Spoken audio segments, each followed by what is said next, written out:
In this PowerPoint, we take a look at investment characteristics of the common types of investments that are used in retirement plans.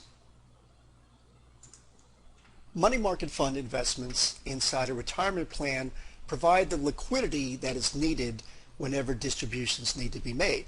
Those distributions could be made because of a person retiring, or maybe a person becoming disabled, and therefore the plan document might say that they're entitled to the money at that point, or perhaps if an employee passes away, and then that might trigger benefits to be paid out at that point. Also, if an employee leaves the firm and is vested, then there needs to be money to be able to transfer to wherever the employee wants it to go on the vested portions.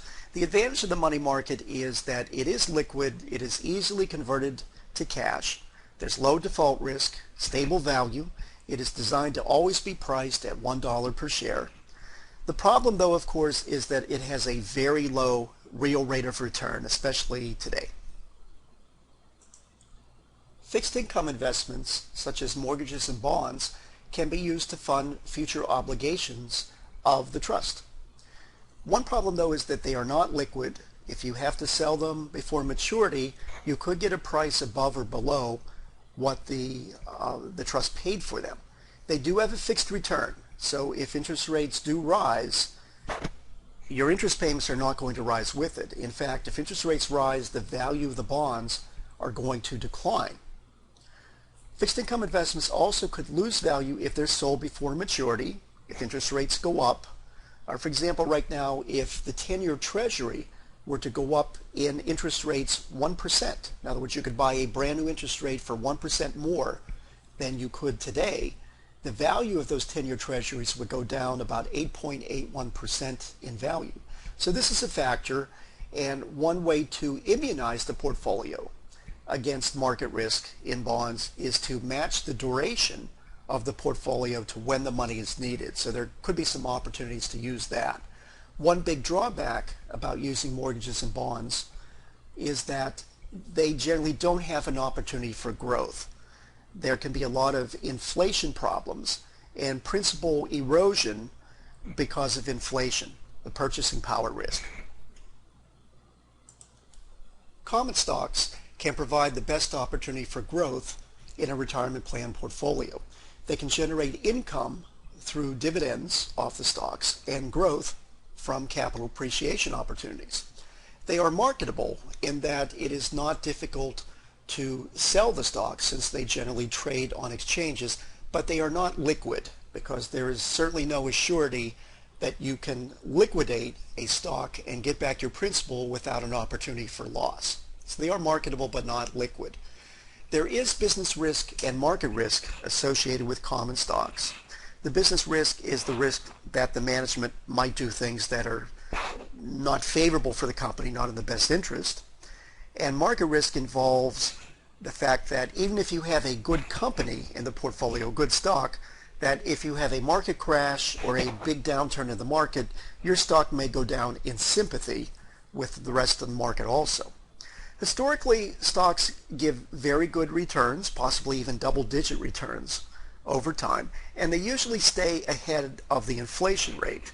Although if you have a hyperinflation situation in the economy, they won't behave well during high inflation, except possibly for real estate and energy stocks, and also for companies that own a lot of commodities, such as timber. Common stocks can help preserve the purchasing power in the portfolio, which a money market fund or a bond type of investment cannot do.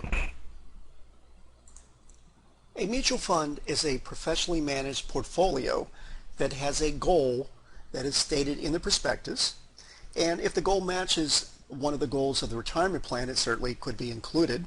It does provide a lot of diversification. There might be 100 or more securities in a given mutual fund.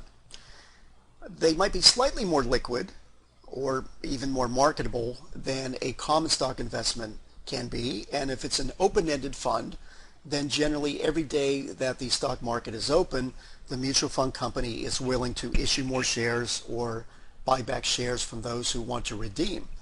Now, the broad diversification in a mutual fund helps to smooth out the price volatility. Mutual funds can help eliminate or virtually eliminate business risk and financial risk. Business risk is the risk that the management of individual companies might do things that aren't too wise for the company. And financial risk is the risk that there's not enough leverage being used in a company, or maybe too much leverage is being used, and that creates a danger on the finances of the company. Historically, stock type of mutual funds have returns that are above the inflation rate, and mutual funds can help to preserve purchasing power in the portfolio, especially when equity mutual funds or stock mutual fund type purchases are made. Real estate is an alternative asset class.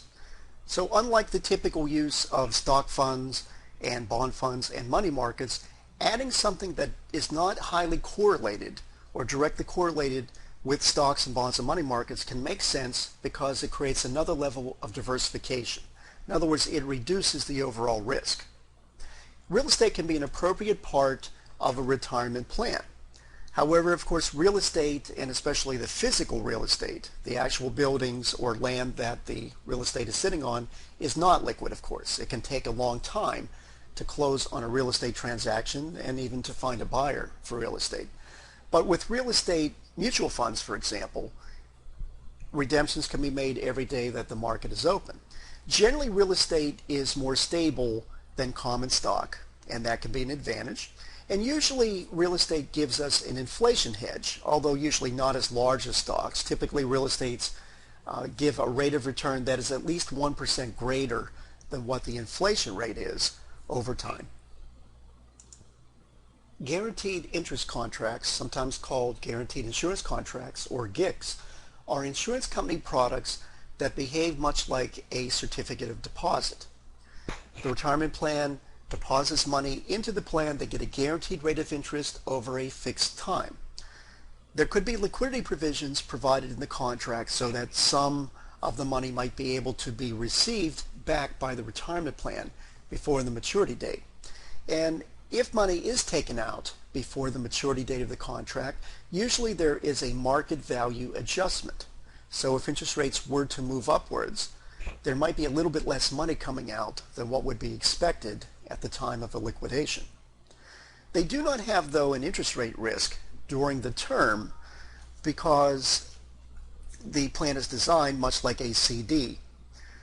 If the item, though, was sold before maturity, then it could be a factor, of course, because of the market value adjustment. They do not keep pace with inflation very well, though. And of course, in today's interest rate environment, the rates are very low. Another important consideration is the credit worthiness of the insurance company, because they are backing directly the payment of the interest and the return of principal on the GIC.